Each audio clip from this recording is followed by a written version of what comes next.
All right. Hello, amazing people. This is episode 33 of Stand Up with Pete Dominic. Today's question is, have you ever thought about running for office? My guest is Mondair Jones. He is doing that right now in my district as we speak. And after my conversation with Mondair, I have a very special chat with my wife, Valerie. You're going to want to stay for that for sure.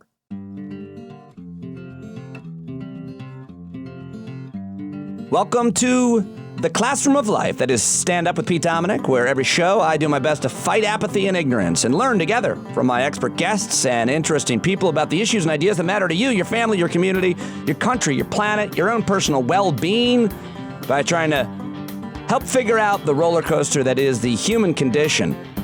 This Saturday, I'll be doing that with jokes, lots of jokes in Charleston, South Carolina.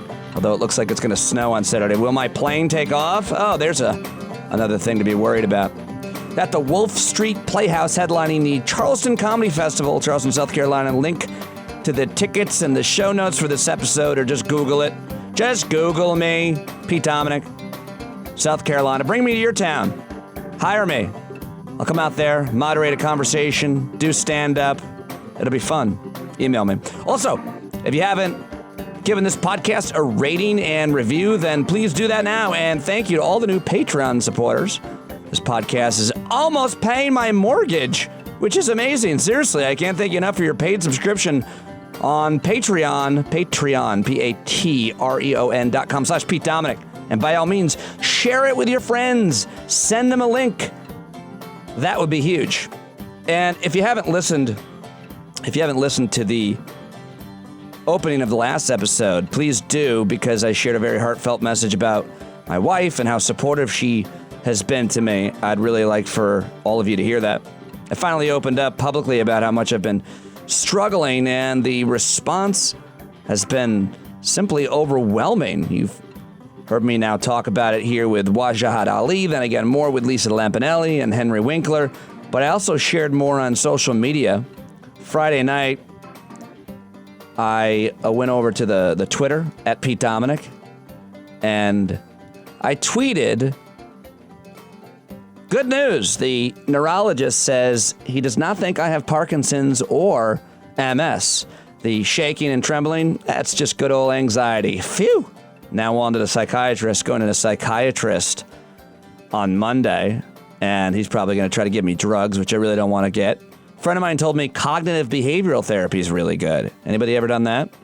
I also tweeted this on Friday night. I said, I remember when I came out as a weed smoker, and then I found out everybody smokes weed. Now that I've opened up about my struggles with anxiety and depression, which really are brand new to me and almost entirely due to losing my job, everybody is coming out with their struggles with anxiety and depression too.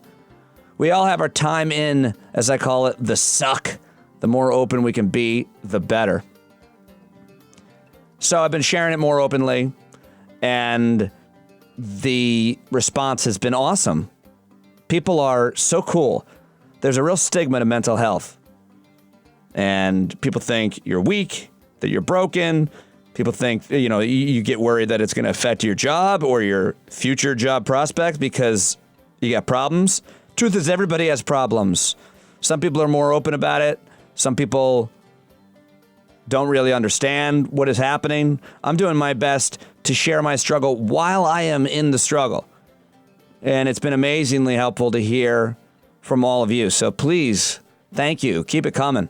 Going to interview some of you maybe right here on the show and hear about what works for you. We're going to continue to help each other here on the show, right here on Stand Up. So keep it coming. All right, let's now talk about my guests. Okay, here we go. Shortly after I lost my job of 14 years, I was sitting in the studio wondering, what's next? I was feeling pretty low, pretty confused about literally everything. What did this mean for my future, my marriage, the girls? Who am I? What should I be considering for my career? What kind of job do I get that's going to have health insurance? Am I going to go on the exchanges and the open market and get health insurance? Why did they let go? Why did SiriusXM let go of someone as hardworking, well-connected, talented as I am, who had this really great, big, loyal audience? I mean, so many questions and very few answers. I was just sitting there staring at my computer screen wondering, and wallowing. And I remember thinking for a moment or longer, I should have a drink. I should have a glass of Irish whiskey right here in the middle of the day. I've never really been much of a drinker, much less a guy who has a stiff drink during the day, but I was feeling so low, and I really thought I deserved it. I was like, well, that'll be different. I want to experiment and try all kinds of different things. But then an email popped up right there on my screen I was staring at, and it was from a congresswoman, Nita Lowey, my congresswoman here in my district, New York 17, who's been serving this district for 33 years. And in the email, she announced she was retiring. Now, I'm not a person who looks for or waits for a sign, but at that moment, I thought, oh my gosh, holy shit, that's it. I should run for Congress. I immediately started getting really excited about the idea. I've thought about running for office in the past, but they're just thoughts that didn't last long because I had a great job and career, and it wouldn't make much sense for my family if I quit that high-paying job for a chance at maybe winning a political campaign. But now what did I have to lose? This is exciting. Maybe I should do it. I reached out to a few people, John Avlon, Chris Cuomo, other people who would run for Congress, Trey Radel, who was a congressman from Florida, and they all loved the idea. And they're really encouraging. I told my 14-year-old daughter, Ava, about the idea. She also loved it. And then I told Val, my wife, and she hated it. I floated the idea publicly on social media, and everybody seemed to love it as well. But my wife was not into it. I said, let's just be patient. We'll keep talking about it. I spent the next 2 to 3 weeks talking to all kinds of people about the prospect of my running for Congress, but I constantly had Valerie in my ear telling me she thought the entire prospect was an insane idea. She was entirely not behind it. She made no bones about it. Finally, she convinced me that we wouldn't be able to make it work financially, and we burned through our savings for a long shot job. And even if I won, we wouldn't have money or health care until January 2021. My ego took yet another hit because she was right. Why does this have to be about my ego, by the way? It was a bad idea. It was an irresponsible idea at this point. And it was just kind of a weird fantasy and something I would love to do. Also, though, what was I going to be gone from my kids? I convinced myself that they would be fine with it, that they didn't need me anymore. Like all week, I was going to just be home on the weekends and go to D.C. every week. I was fooling myself.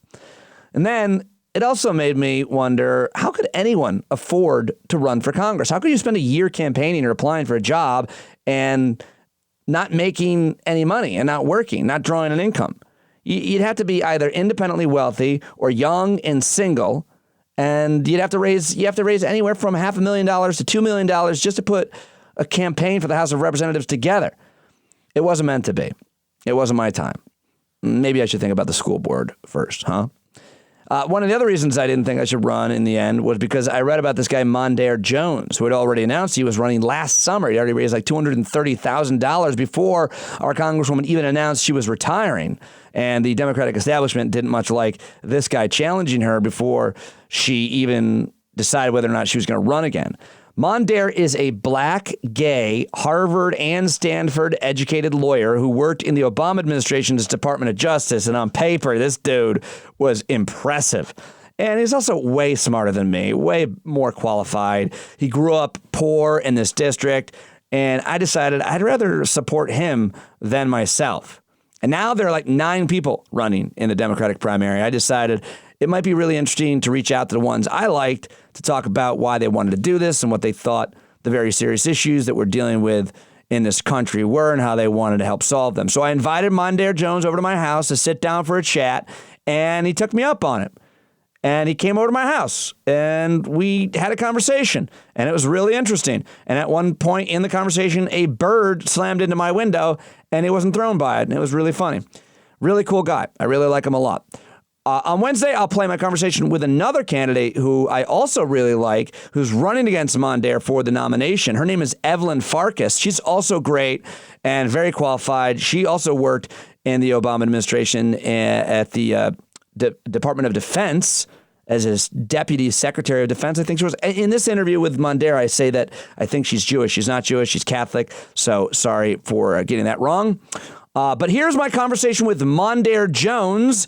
And this is right from my living room. You can go to mondairforcongress.com to learn more. Here we go. All right. We are recording. Let's do it. Mondair Jones in my dining room, because it's almost like cliche that you're coming into a constituent's house that lives in the district to talk to them. That's what you're supposed to do, but maybe not a recorded interview. It is, if it's cliche, I'm fine with it, and poetic even, because we're in Congress. And when I was growing up, my grandmother used to take me to work with her when daycare was too expensive, as she cleaned homes in places like Congress and Hillcrest. So it's pretty cool to be in Congress for a very different reason today, now running to represent the people of Congress in the United States Congress. Well, I'm really, really excited to meet you. I was thinking about running for this seat myself for like a day and a half. And then I found out about you. I was like, fuck this. Because Thank you. Well, I thought, what do I have to offer that's better than this guy? And I kept asking myself that, because you were the first candidate to announce this, that you were going to run. Yeah. And I kept asking myself that, and I kept coming up with nothing. I've got nothing. I'm not smarter. I'm not more passionate. I don't have more experience. I don't have more education. And so I just had to be honest with myself. I was like, let me just learn more about this guy and the other candidates. And so it would be too hard. It would be too hard. So how's it? I'm first of all, I'm really honored by that. And there are about 9 other people in this primary I want you to have a conversation with. Yeah, 9 people have announced. The primary's in June, but you were the first one to announce, and you announced while Nita Lowey was still in office. That's kind of, and I think you got a lot of grief for that from kind of the Democratic establishment. Why did you announce while she was still in office? Most of that grief came from the Westchester side of the district. In Rockland County, people were very supportive at the time behind the scenes. But here's the thing. I have great respect for and admiration for Nita Lowey. I have said repeatedly that her work for women and minorities has made it easier for people like me to now run for Congress and to expand upon her legacy. But at the time, I was upset that Democrats were, from my perspective, not fighting hard enough. And I continue to feel like that's a big issue that we have to address as a party as we go into the future. So at the time, it was Democrats were not unified behind the issue of impeachment. In fact, the member was not in support of impeachment at the time that I announced. I was upset that we had given more money to ICE this year, the agency that's been locking kids in cages and tearing families apart, than Republicans gave the year before when they controlled the House. And I was also upset that a budget was passed that did not restore the state and local tax deduction, the so-called SALT deduction, which has been crushing families in Rockland and in Westchester since December 2017, when Donald Trump put a $10,000 cap on the SALT deduction. I want to talk about that. I want to talk about all the issues, but we got to get to know you. Yeah. So Mondair Jones grows up in Rockland County. People are listening all over the country. This is a really interesting county. I've only lived here for 12 years. I don't love a lot of things about it, and I don't love a lot of people here. Mainly, I feel like there's a lot of ignorance and bigotry, especially in this little hamlet where I live. And but you grew up in Spring Valley. And tell me about that community, and tell me a little bit about your childhood, your family. Spring Valley is a working class community today of about 30,000 people. It is a largely immigrant community. And today it also has a large community of religious Jews, not so-called, but religious Jews, also known as Hasidic Jews in Rockland County. And I think it may be the second largest population of Hasidic Jews outside of Brooklyn. And so it's a very diverse community. It's an awesome community where, unfortunately, there is a lot of tension today over things like public education and anti-Semitism, which I think, to what you alluded to earlier, is a huge deal in this county. I mean, we have to be unified in opposition to the rise of anti-Semitism in this county. When you were growing up, though, it was mostly working class. It was then Black, Hispanic. The ultra-Orthodox community hadn't come in yet, or it was starting? Yeah, I mean, I think, they were there mostly Black and Hispanic when I was growing up in Spring Valley. When people on this side of the tracks, literally, there's a railroad track, refer to Spring Valley, it's not good. Because all 3 of those categories are minorities that, where I live here, predominantly white, Catholic, Irish, Italian. People have been here for now their second generation here. They left the Bronx to get away from Black people. So they look at Spring Valley, and the way they say Spring Valley or Ramapo, you know exactly what they mean. How do you growing up, how did you deal with that? I have always been someone who's tried to bring people together rather than tear people apart. And so for me, it is about education, showing people that no one is less human or more human than myself. And I think that's half the battle. I really do. When we get to interact with people from different cultures and religions, and different races, which is something that's also an issue. Racism in Rockland County that doesn't get talked about enough. Oh my gosh. I know, and I think we all know from history, that people are much more likely to see themselves in other people and come to the recognition that we have so much more in common than we have different from one another.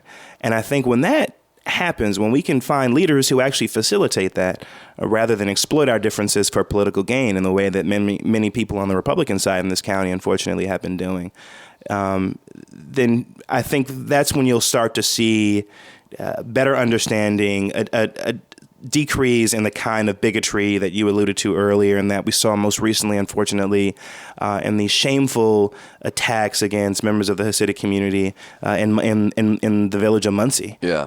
It happened to be from someone who appears not to have any affiliation with Rockland County based on the reporting. But I wouldn't be surprised if he was aware of the tensions that have existed in this county for years. It's still hard to know that guy's motives. I think he might have been mentally ill, might have been hate, who knows, at this point. I think I did read something that said that maybe he was Googling things that suggested that he might have been motivated by hatred. I don't know. Well, I mean, going into somebody's home with a machete, there's a certain mental illness that's there. And obviously, there's a certain hatred targeting that community. Tell me about your childhood. Tell me about your family. Yeah, I was raised by a young single mom who, like so many women all throughout our district, worked multiple jobs just to be able to to put food on the table and to be able to provide for our family, even as we relied on Section 8 housing and food stamps. And so for me, that economic insecurity that so many people are experiencing in our district, which includes all of Rockland County and parts of central and northern Westchester County, that's personal for me. Yeah. I don't have to read about it in a book. I don't have to talk to other people. I like talking to other people about their experiences, but I don't. But it's personal for me. I've gone through it myself, and I know that there's so many people in this economy who are working as hard as they possibly can, and who are still struggling. And I don't think that should be in a nation as wealthy as the one. Where was your dad? My dad was in the city of New York. Was he ever in your life? He would come to graduations from high school, middle school, and that was generally when I saw my dad. We have a much better relationship today than we did when I was growing up. But you do have a relationship with him now? Today. I do have a relationship with him now. I see him once or twice a year, and that's we've been sort of working through a lot of the stuff from my childhood and his absence, frankly. And that must have been transformative. You must live with that every day to some extent. I was grateful to have the support also of my grandparents who really stepped in and helped my mom. And so when I mentioned earlier that when my mom was working her jobs, my grandfather was a janitor and later in the East Ramapo Central School District, and later he was a small business owner. And I mentioned to you that my grandmother cleaned homes, and so I would spend time with her. While my mom was working, she would take me to work with her, and we made it work like so many families do. We made it work, and that's not to say that. But you shouldn't have to. No one should have to. You shouldn't have to go to work with your family member. No one. Be a child. I agree. Did you have siblings? No. On my dad's side, I have an older brother and an older sister, but I was raised an only child. You didn't grow up. It was you and your mom mostly, and your grandparents. And my grandparents, exactly. What about your social life? My social life consisted largely of being active in church, in school. And I wanted to be a writer when I was growing up. So when I would get home and over the summers, I would just sit at my computer and who or what inspired that? Oh man, I used to love to read, and I was really passionate about science fiction. And so I'd write about werewolves and vampires and stuff like that. What like Christopher Pike and R.L. Stein and where did you get exposed to that? Was there a book? Was there a person that gave you a book? Was there a library? What was it? Well, I'm glad you asked that question because I have not spoken about this on the campaign trail yet. In elementary school, in Elmwood Elementary School in particular, we had a reading competition on a monthly basis. Like, how many books will this class read? And whoever reads the most books will get like a pizza party. And it just so happened You're the kid? It just so happened that I love to read anyway, but then I got rewarded for it. Like, Why didn't television raise you? Or did it as well? Yeah. I mean, I as a parent, I asked that question. Yeah. Like, the fact that you love to read, I think that's the most important thing you can do as a parent, to surround your kids with books and hope that they like them but I mean, that's great that you found literature and that you loved it, that you looked forward to it. But why? Yeah. It was, for me, I like television as well, don't get me wrong, and movies in particular. But for me, reading, holding the book in your hand and immersing yourself in, I think, a really intellectual way in a completely different world, and also learning new words, which is something that I enjoyed doing. I used to read the dictionary when I was growing up. Are you really? I'm kind of a nerd. That's a good thing. Well, it's interesting the way we measure what's cool and what's not. But usually what's cool is sports and getting girls. Yeah. You're gay. Yeah. When did you find that out? And what about sports? What about those two traditional things? And let me be generalized and say, as a black guy, it's even less popular. Growing up to be gay, but to not like sports, I want to say. I mean, certainly, I don't think there's that much of a differentiation in love of sports. Little boys love sports, and if you don't love sports, you're weird. You're a nerd, and if you don't love girls, then oof. Well, I used to, thankful. So let me take those in turn. So I actually enjoyed sports when I was growing up. I played basketball and baseball, but I was definitely much more of a student than I was an athlete, and increasingly so over time as I got older and went to middle school and high school. It is also the case that,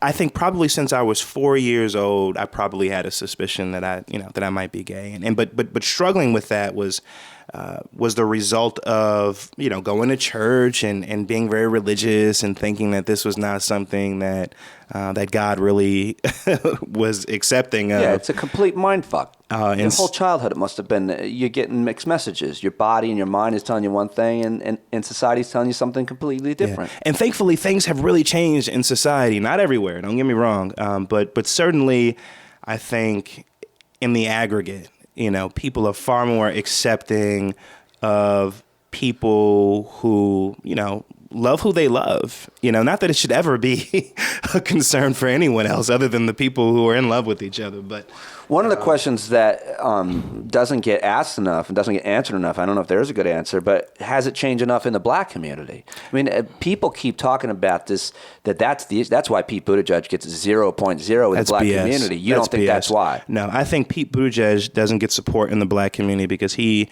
doesn't have a good track record in the black community. He has, if you ask the people in South Bend, Indiana,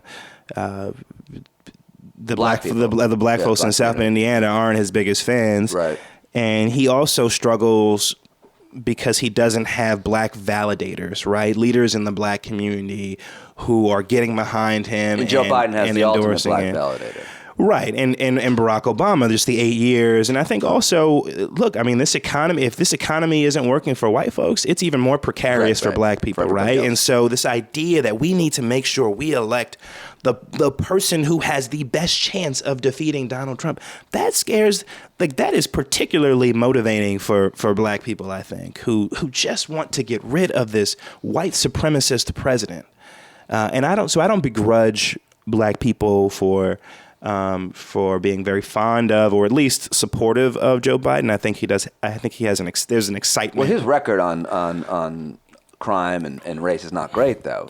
But for the 8 years, it's so funny that I find myself now in the position of defending Joe Biden. But for the 8 years of the Obama presidency, he was a great vice president, and he fought for black people and for brown people and for the downtrodden. And so I don't want to take that away from him, even as I may disagree with some of his policy proposals. I certainly would be happy to vote for him and for any of the other Democratic candidates running right now. So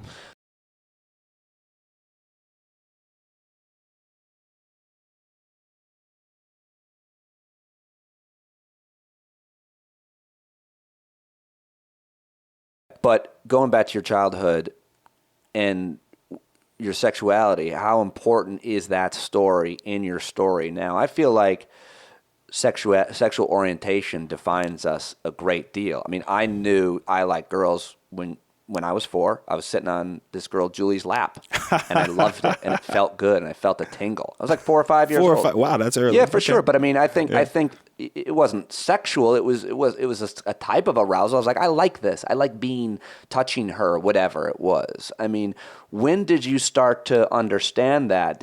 And when did you admit it to yourself? And when did you first admit it to, say, your mom or anyone else? So I was around 4 years old as well when I started to wonder, and then I was 24 years old, and actually the first friend that I came out to was my ex-girlfriend because I felt like I owed it to her.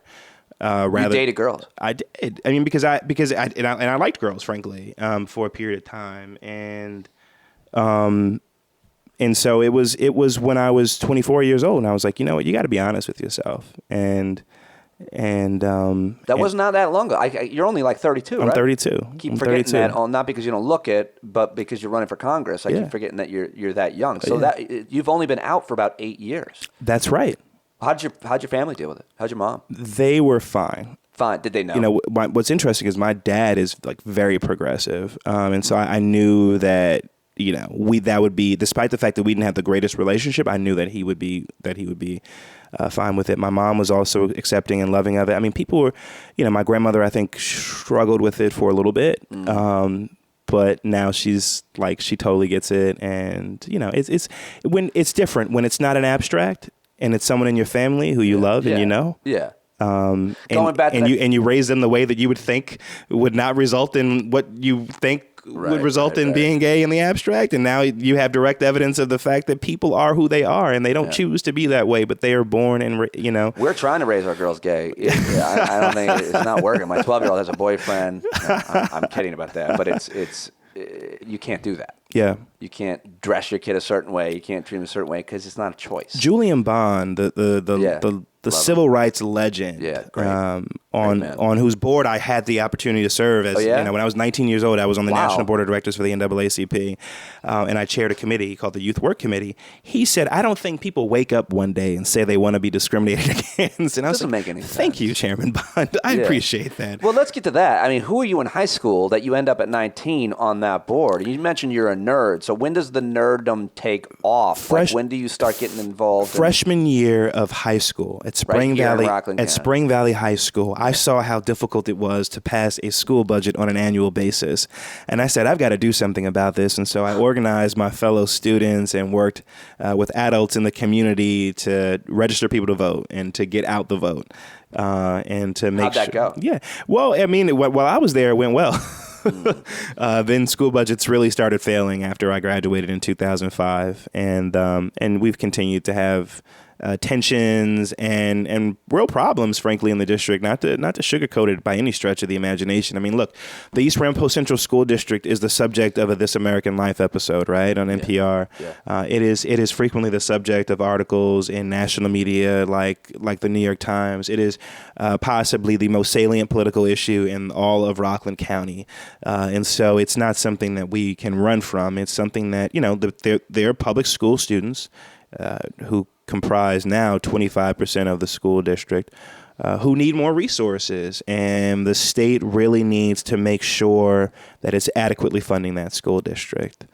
I mean, that's the main problem, though, throughout the country. This country is that public schools are not adequately funded, and it's because of how they're funded, often on property taxes, almost always, right? I mean, yes, but we have a unique issue in that the vast majority of students in the public school districts don't even go to public schools, right?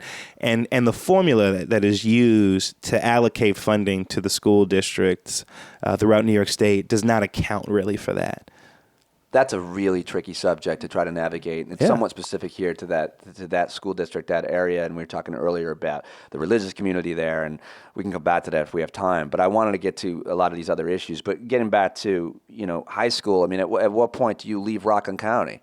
I left Rockland. I graduated Spring Valley High School in 2005.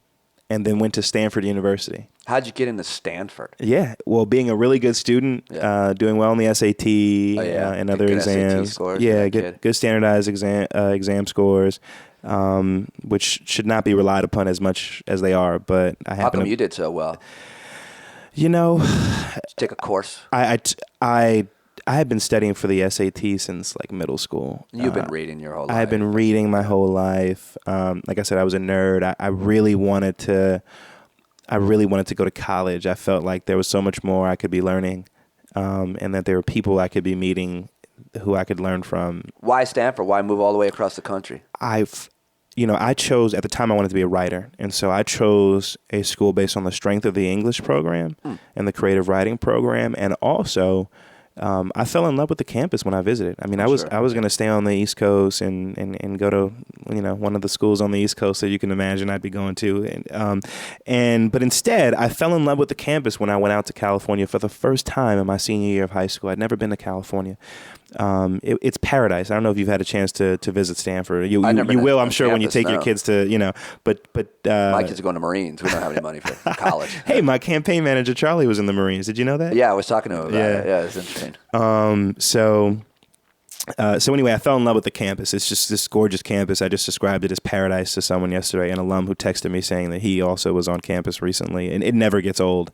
And I love the people. It was very laid back, even as you knew that people were brilliant and working hard and trying to solve the world's biggest problems. And I said, you know what? I want to go out there. I don't want to go to New Haven or Cambridge. Most expensive schools. All these schools that you were full financial qualified aid for. You got full financial aid. Full financial aid because my mom at the time, and still is, on disability. And my dad's not part of the equation, right? Or was not part of the equation. So they took you because of your grades and... Yep, got in, and then it came time to negotiating how much money, and they gave me full financial aid, and I'm really grateful for that. Wow. Yeah. So you did 4 years at Stanford. I graduated with what kind of degree? Graduated with a BA in political science and a minor in African and African American studies. And then I also, after graduating, went to work in the Obama administration at the Justice Department. And I was really, really proud and happy to be part of an administration like that one, right? My favorite president, someone who I wish were president today, frankly.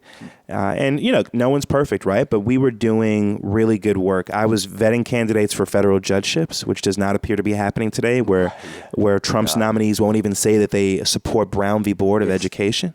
Terrifying. Yeah. Yeah. What was that job? I mean, you sat around and did research? So I was also co-authoring a report to Attorney General Holder on recidivism, how to reduce recidivism in the federal system. So the rate at which people recommit crimes who have left federal prisons, how to drive that down, and what we could do at the federal level from within the executive branch, and things that we also needed congressional approval to do.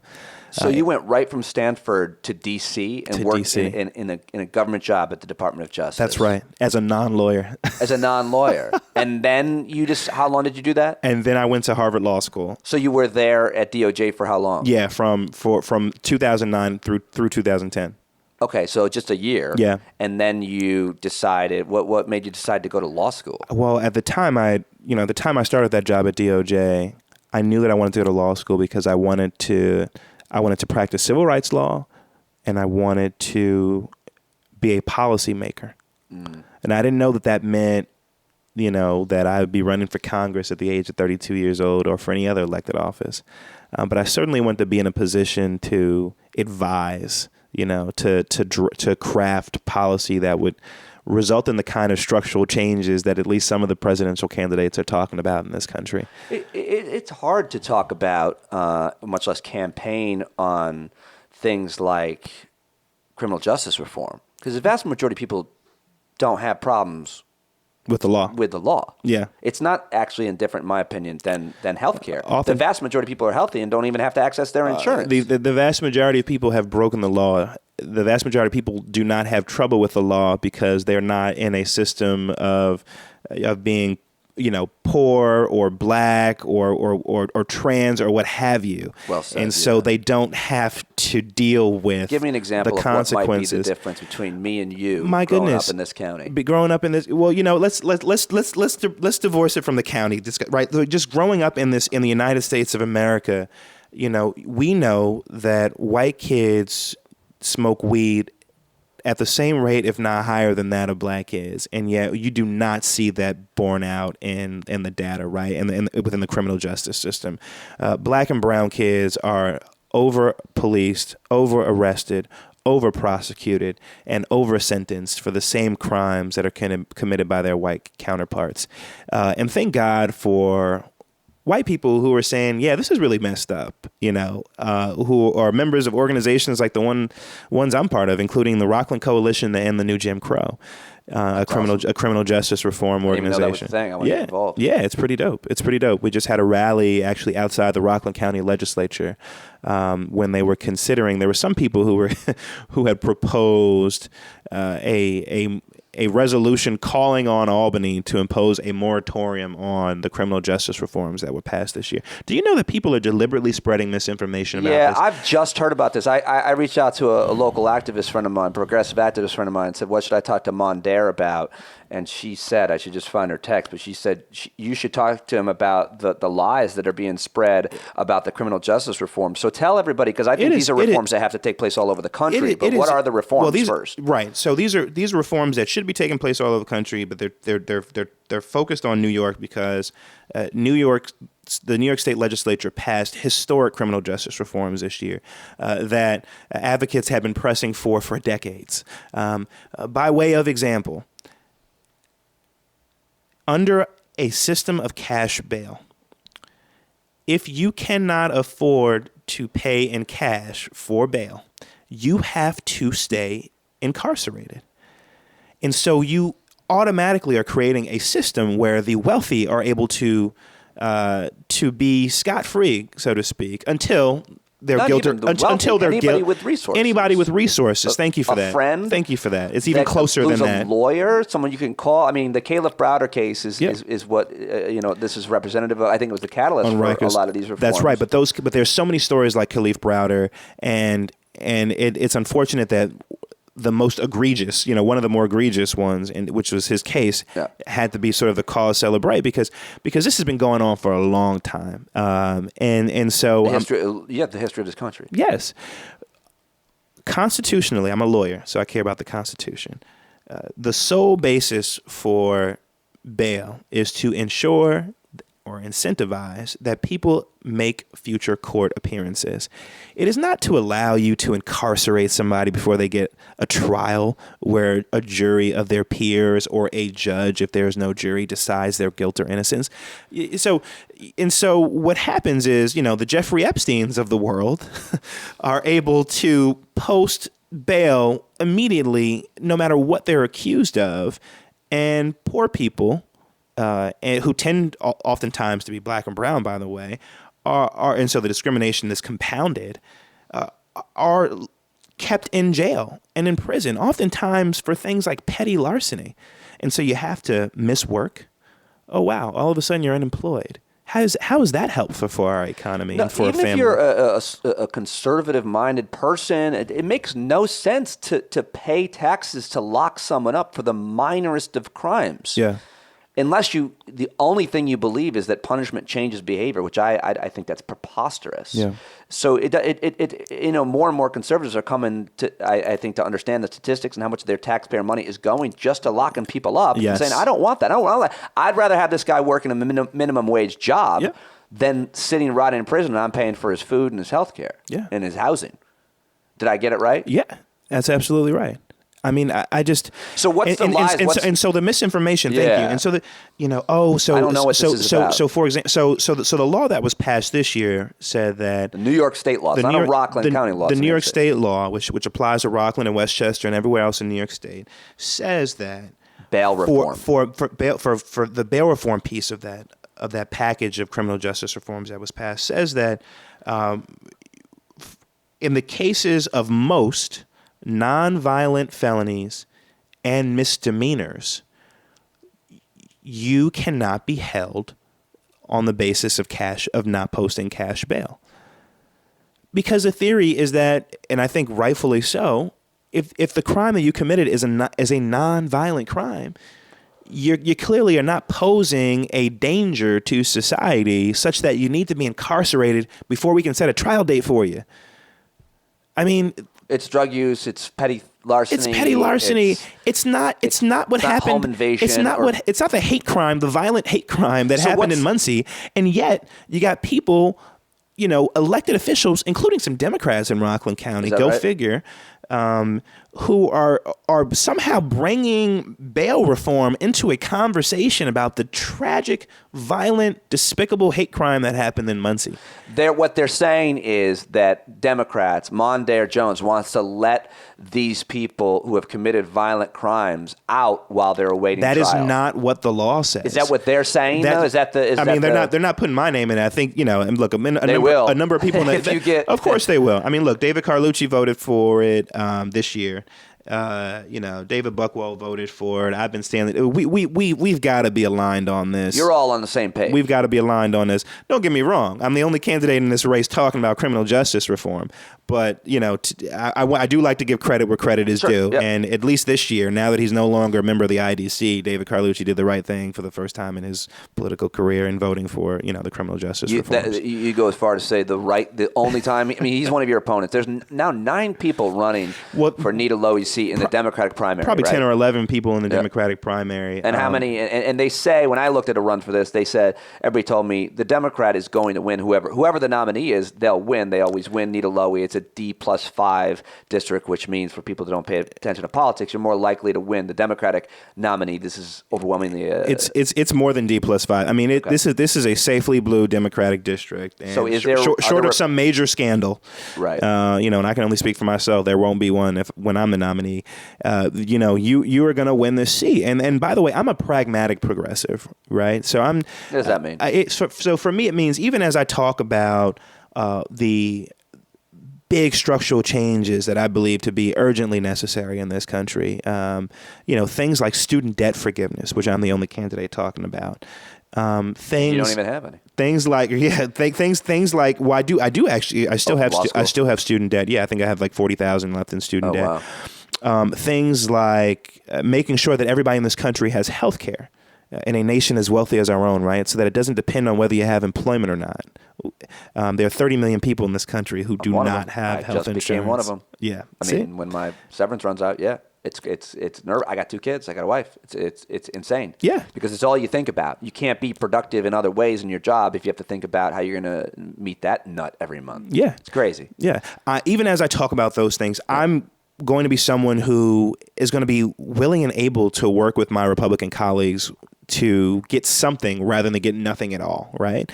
And so if the Senate is still controlled by Republicans in January of 2021, which is when I hope to take office on behalf of the people of this district, I'm going to have to work with them. Hopefully we can find common ground on restoring the SALT deduction, right?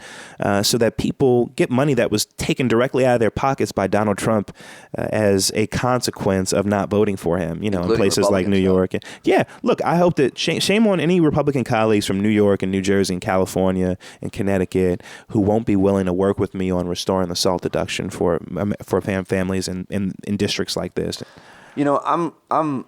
I don't want this conversation to end because I really like talking to you and you're really very intelligent and passionate. But to me, the main intimidating factor as to why I didn't want to run for this office that you're running from, a bird just slammed into my window while we were talking. What are you going to do about that as a congressman? Do you have a plan for that? I'm going to fight for you and for the bird. So, no, but the thing that intimidated me so much, and the thing that I think is more important than any other issue, is the money that you have to raise. So I'm happy you're here talking to me, but you have to do this as part of, you have to talk to media. Media is important to get. Exposure is the most important thing. But how much of your time do you have to spend raising money? The campaign finance system, I don't want to ask anybody for money for anything. Yeah. And now you have to raise, $1 million? You have to raise, and it's so funny, I look at while there are 10 or 11 people in this race, I think to myself, do you know that you have to raise over $1 million to win this? And I think it's very clear that half the people are running to get their name out there, and that's fine, whatever. You think that half the people are running just to get the exposure for name recognition? Because you for have other purposes? Because you have to assess the path to victory. I am the only candidate in this race who can put together a coalition that crosses the Hudson River. I'm the only candidate who is getting support from Rockland, who's getting support from Westchester, for example. Mm-hmm. And there's no Westchester candidate that's getting support in Rockland County. I'm the only candidate who can do that.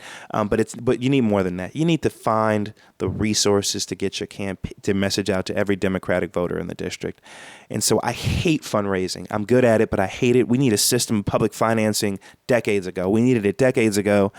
It is, for people in the race who are accepting corporate PAC money, which is literally everyone except myself. Is that right? And the people in the Democratic primary are accepting corporate PAC money? I am one of only 2 candidates of the 11 people who have declared for this seat who has said that he is not taking corporate PAC money. Well, how do you raise? But the question, of course, is that's the system. The system's broken. How do you work in the system and not take the corporate PAC money and get enough for what you need? Bernie Sanders is doing it. He just raised $34 million. They're presidential candidates. He's got huge name exposure. He's been around for 100 years. Sure. How do you do it? You know what? It's having friends, thankfully, from college and law school and from my days as a lawyer who have been very supportive of me, who know that I have integrity, and who believe that I'm the best person for this job. And also, it's people all throughout the district who are making $5 and $10 and $15 donations, including, by the way, from people all the way in California and Wisconsin who are paying attention to this race, who know that I'm the only working class champion in this race, and that I am someone who, by the way, when I'm representing the district, New York 17th Congressional District, I'm going to be fighting for people all over this country, right? I mean, that's my advocacy is not just going to be confined to this district. I'm going to be talking about issues like a Green New Deal, because nothing else comes close to staving off the climate catastrophe that is imminent, right? I'm going to be fighting, when I fight for student debt forgiveness, that's not going to be confined to the people in New York 17th District. So this is a national progressive movement that is coalescing behind my campaign, that is calling BS with respect to some of the shenanigans that other people are talking about, things about how we can just tinker around at the margins and carbon tax our way out of climate catastrophe, which is what some of my competitors have already suggested. So I'm very pleased to have that kind of support from everyday people. And if you don't have support from everyday people, you should reevaluate why you're running. Right. Well, I mean, a lot of people have support from super wealthy donors and organizations, and the whole concept is... Or who are self-funding. Or who are self-funding, which is complete bullshit in my mind. But how do you there's so little faith in government, which is a huge problem, and there's plenty of reasons for that, I suppose. And a lot of it has to do with corruption, which is having to legislate on behalf of the people who donated to your campaign to get them to continue donating to your campaign. How do you prevent? How do you tell people that you're not going to be that guy? I'm not going to be corrupted by the money that I inevitably have to raise for my next campaign. Yeah, it starts by taking basic pledges like the ones I've taken, right? I mean, if we can get corporations out of politics, my God, we could revolutionize our policies. I mean, we could finally make sure that everyone in this country has health care. We can finally liberate an entire generation of young people, my age and younger, who, despite having college degrees, are still living in this district because they can't afford to be at home with their parents and with their grandparents because they can't afford to be out on their own paying rent or buying a home in this expensive district. And so for me, I think there's a direct relationship between corporate PAC money and the influence of corporations in our politics and the kinds of policy outcomes that we see, right? The fact that we couldn't get a public option passed early on in the Obama administration when I was part of the administration. So I'm grateful that the people who are leading that discussion now are people who similarly, I think maybe all of the Democratic presidential candidates have said that they're not taking corporate PAC money, and yet only 2 of the people in this primary for Congress in the Democratic primary have taken that pledge. So how much do you think about or what do you think about this this term and this idea of identity politics? You're now you've got a candidate who's raising a lot of money, who I'm going to talk to after I talk to you. Evelyn Farkas, I think she's a woman. I think she's Jewish. I mean, like identity politics. Nita Lowey is a Jewish woman. Are you enjoying this process? I'm loving it.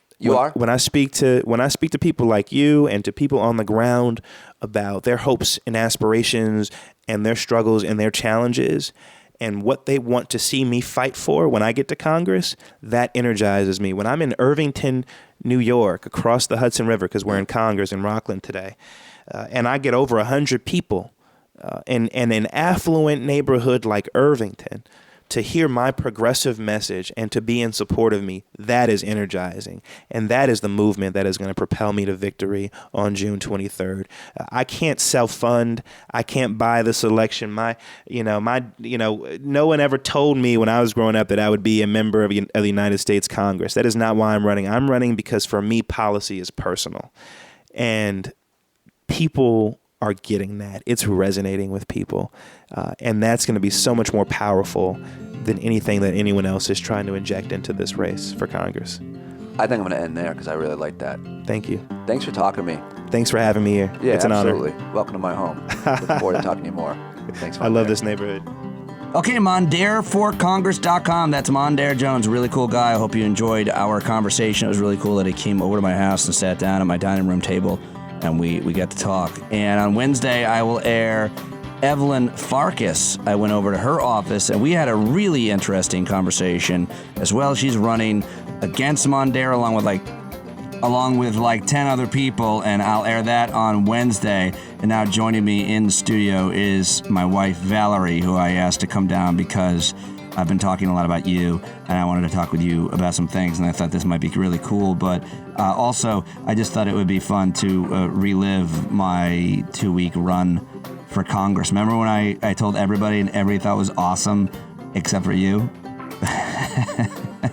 Yeah, I do remember everyone thinking it was awesome, and I'm thinking, why is everyone thinking this is awesome? But I think they secretly thought it was crazy, but they didn't want to tell you. You do? Yeah, because then after you were like, oh yeah, there are people that are telling me that I think this is crazy. Oh, who said it was crazy? I don't remember. There's a congressman you spoke to, and he was like, said all the things that I said, which was basically, how are you going to fund this in our lives, number one? And number two, how about your reputation? Have you any idea what campaigning does? One of the things that was told to me was by Ari Rabinoff, who is Bernie Sanders, like not his chief of staff, but like one of his top guys.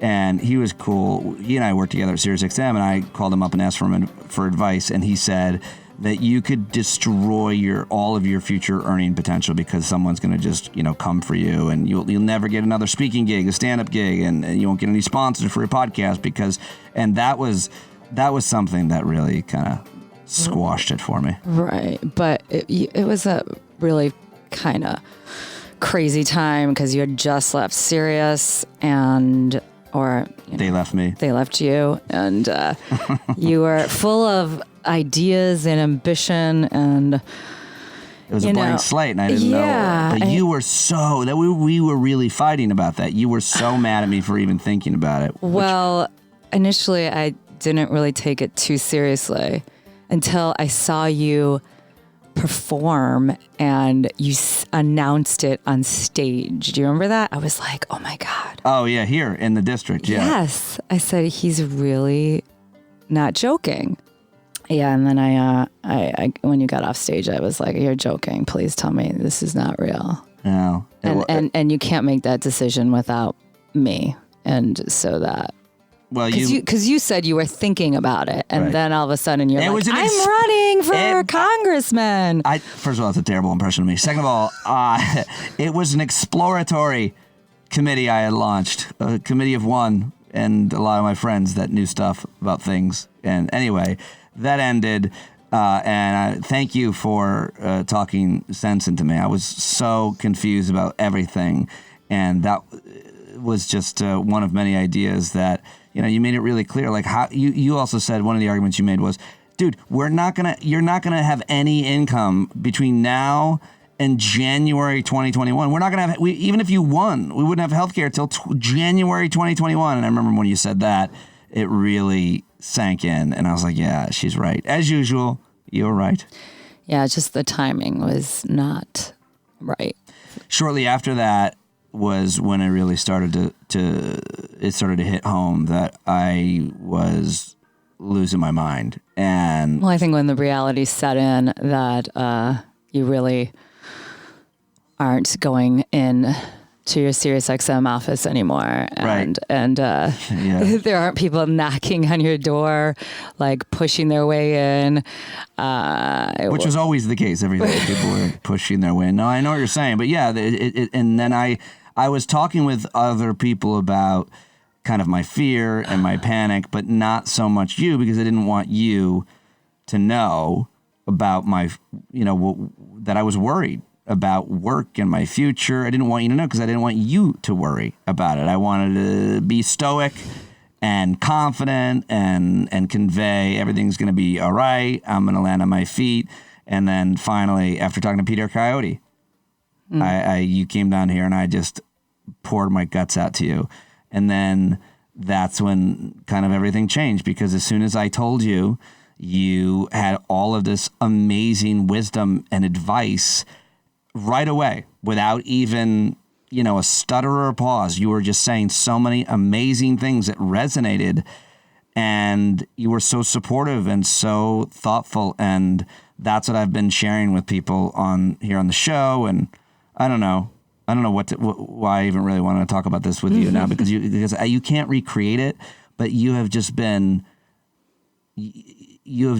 so amazing with your advice. And I guess I just wanted to ask you, like, where does it come from for you? Like, how have you known how have you learned to deal with your own anxiety, your own fears, your own depression? You had a really crazy, adverse, abusive childhood. You didn't come from a really, your parents were your first generation Italian, but like what was it? Where did you gain all of this wisdom over the years to become this like real like guru? That's a very loaded question.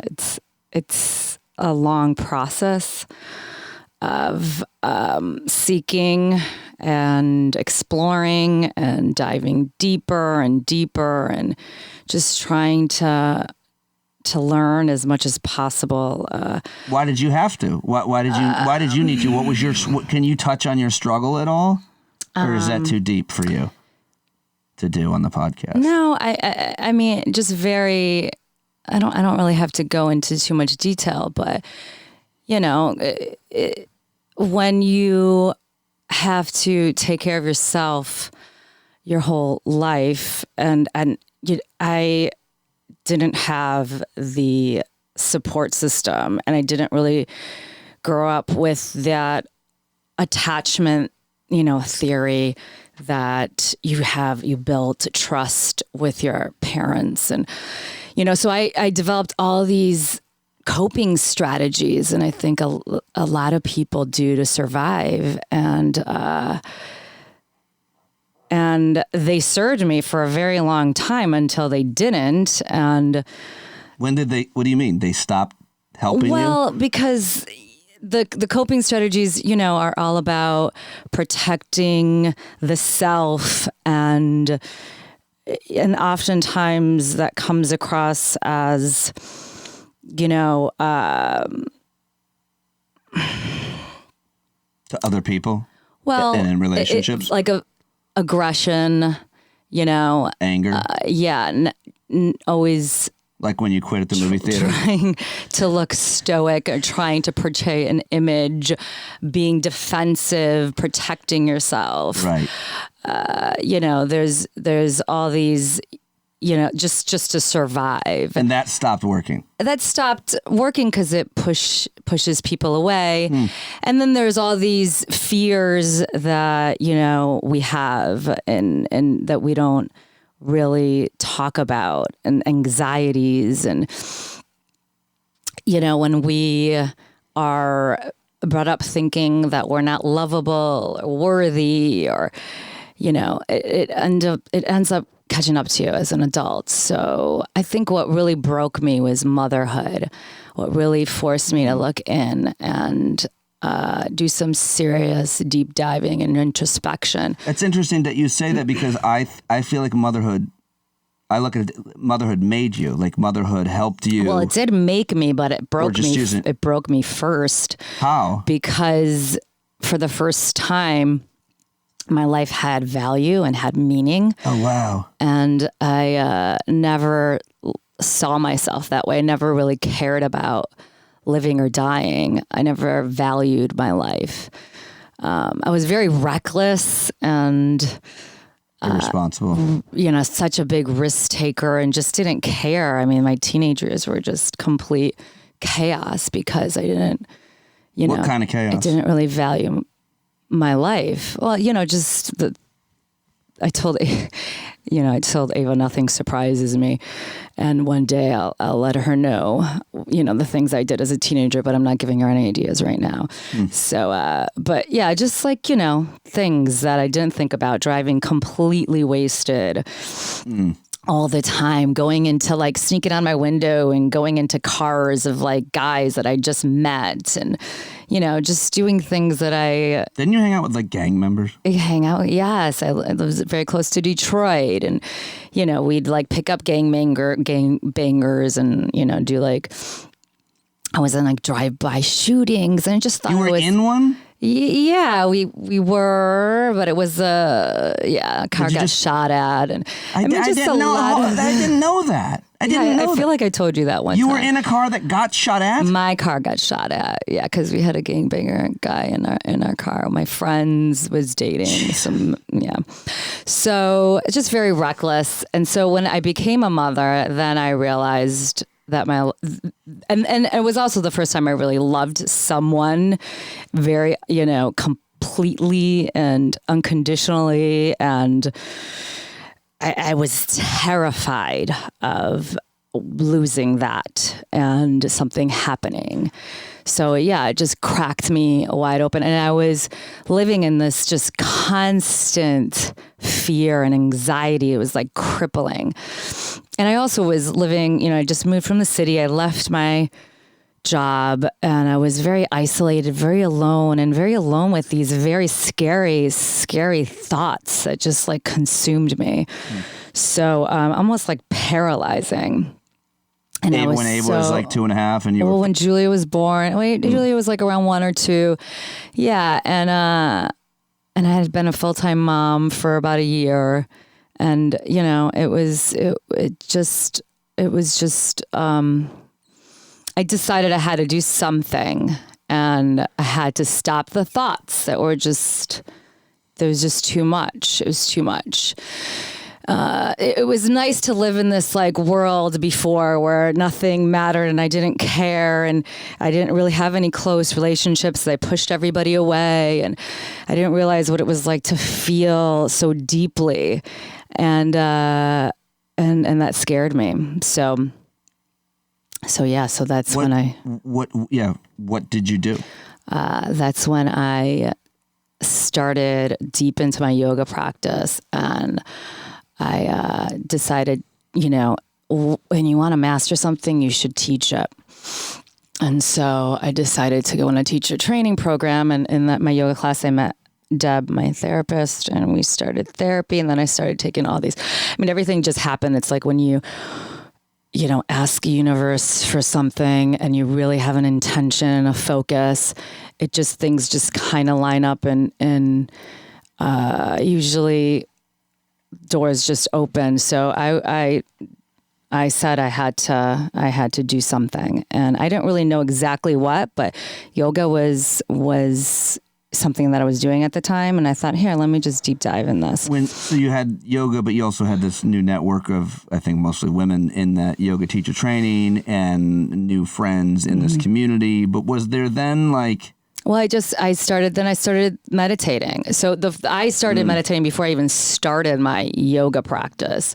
I thought, okay, I dabbled in meditation in undergrad. I had a friend that was really deep into it, and we used to, he taught me a little bit about it, and I tried a few times, and I always found it really fascinating. And like I said, I was always a person that liked to ask deep questions, and I was just always curious about Buddhism, and so I always had this kind of interest. And at that point, I just decided to deep dive into it, and I started meditating. I started taking yoga. I started doing workshops, a lot of different workshops and therapy. And it just kind of all came together. And then, this was 10 years ago. So it's been just a work in progress, and just really learning about myself and becoming much more self-aware and aware of, how I perceive the world and how my thoughts is a direct relation to my reality. That's really the ultimate, bottom line. You've created like a really strong practice in terms of the way that you think, the way that you recognize your thoughts, and the conversation that you have with yourself when you have those thoughts. And that's really a lot of what you're teaching me now, because I just didn't have that. I didn't have those thoughts. Mm-hmm. I had panic and fear mainly only about losing my job. That was it. And panic and fear about us and losing you. Those are my two kind of sources of anxiety, but they were very fleeting. Mm-hmm. They didn't last long. And I didn't, and now it's a brand new sense of panic and fear where at the worst times, I can't get out of it. And you have peeled me off the ground so many times with this kind of really brilliant philosophy and ideas and practice and advice. And I wish I could just have all of those conversations right here on tape. But what can you say about? I wish this doesn't have to be the case, but I feel as though we do have the most profound breakthroughs when we have breakdowns. And I wish we can just not have to have those lows and just kind of like figure it out. But it gives tremendous value to those dark times, because it's really in those moments that we are forced to, dig deep, and we are most vulnerable in those times and more open, and breakdowns lead to breakthroughs. I love that. You said it to me a lot of times. I'm trying to find this piece of paper. I have all these, conversations I had with all these different mentors of mine in the last 3 months. But when you came down here that day, I remember just feverishly taking notes. And of course now I can't find it, but there were just so many different thoughts like the one that you just shared about breakdowns leading to breakthroughs. And while you wish that it didn't have to happen that way, why does it have to happen that way? And sometimes, the most, it doesn't have to be something profound, like you would call my breakdown, when I had that moment of I need something. If anybody just saw me and saw my life, they wouldn't have thought that I was having that moment. It could be so benign, but at the same time, you're feeling really broken and really fragile, and like your just mind is spinning. So it doesn't have to be something so concrete and visible. It could be just something that a moment in time that, where you feel weak and sad, and because when things are going great, things are going great, you're coasting by. Right. There's no need to really dig deep. And there are those people that live their lives like that. And I almost envy them. There's a part of me that does envy them. But at the same time, I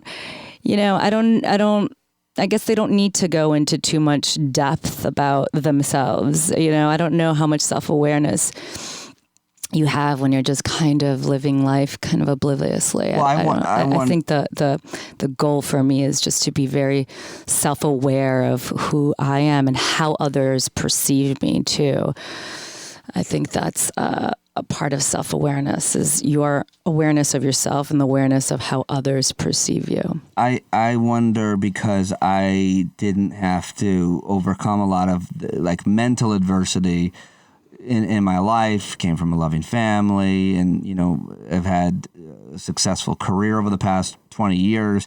And it seems like at 44, it's so much harder now, like, because I don't have any of those coping mechanisms. Like, learning them now is harder than if I had more adversity growing up. And by the way, that was always a fear of mine. It was always a fear of mine that the adversity was going to be inevitable. God forbid something happened with the girls, but obviously my parents were going to get sick and old and eventually die, and that was going to be hard. Or maybe I would get sick and have to deal with it. I knew it was inevitable, but I was so terrified of how I was going to be able to handle it. And then, of course, my dad has a heart attack, like within the same 10-day period that I lose my job. And I remember just falling to my knees going, I can't. Only one, even if either one of these is too much. Both of them, it's...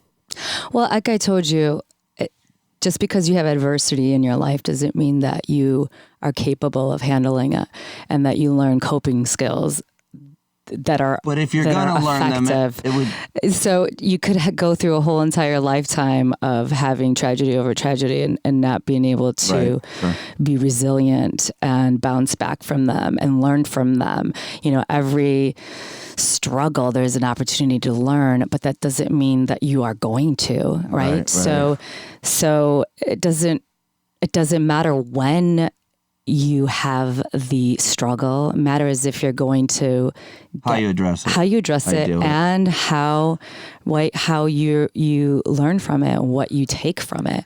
So you could have had a stream of adversity, and I know several people, including family members, that continue to over and over and over again, and there's no learning, coping, resiliency, nothing that happens, because it's victim mentality. It's not wanting to grow, not interested in not having growing, something to live for, and and just continuously blaming people outside of themselves, or blaming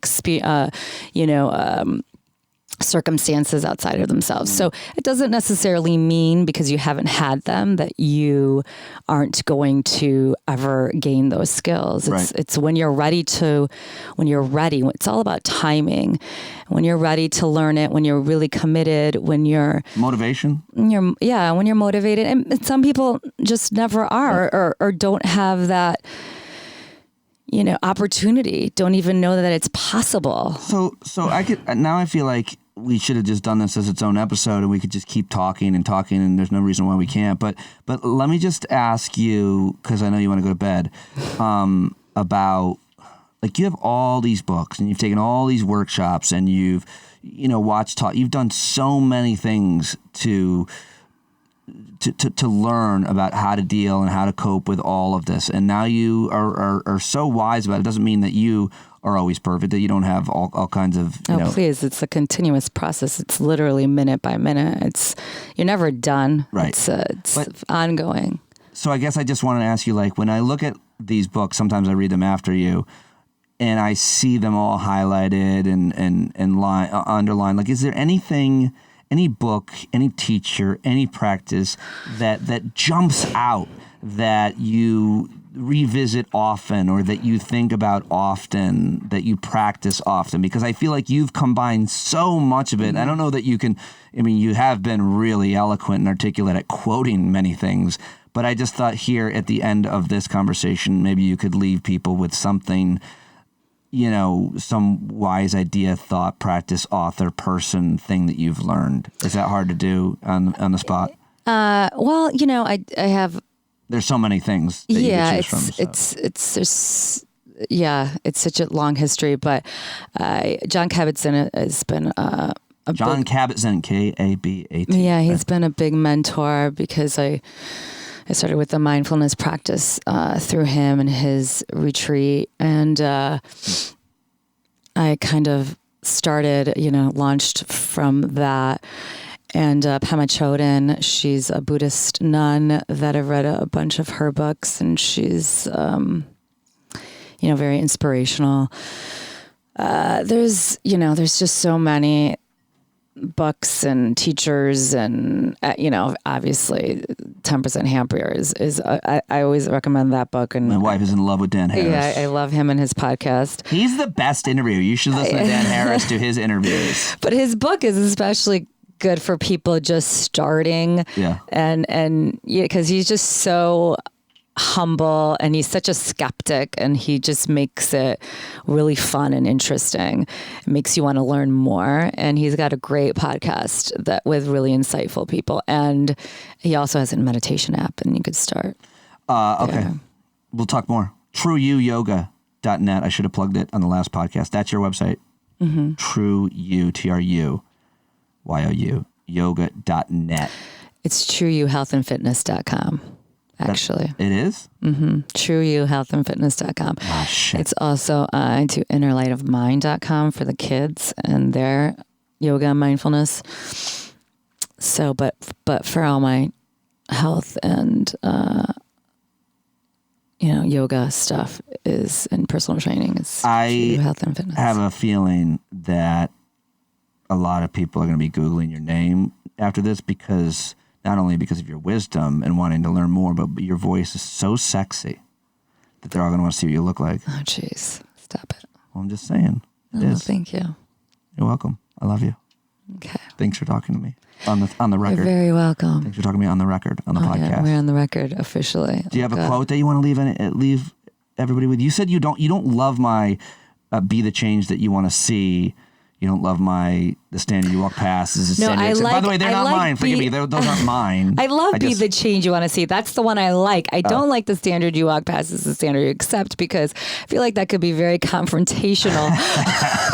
So is there a quote? I don't think you need to, confront every standard that you don't accept, because that could be, especially if you're Pete Dominic. Yeah. Wait, what are you saying? I'll get my ass kicked more likely? Tiny man. Yeah. I guess there's a way you can confront a don't like bullies. I don't like bullies.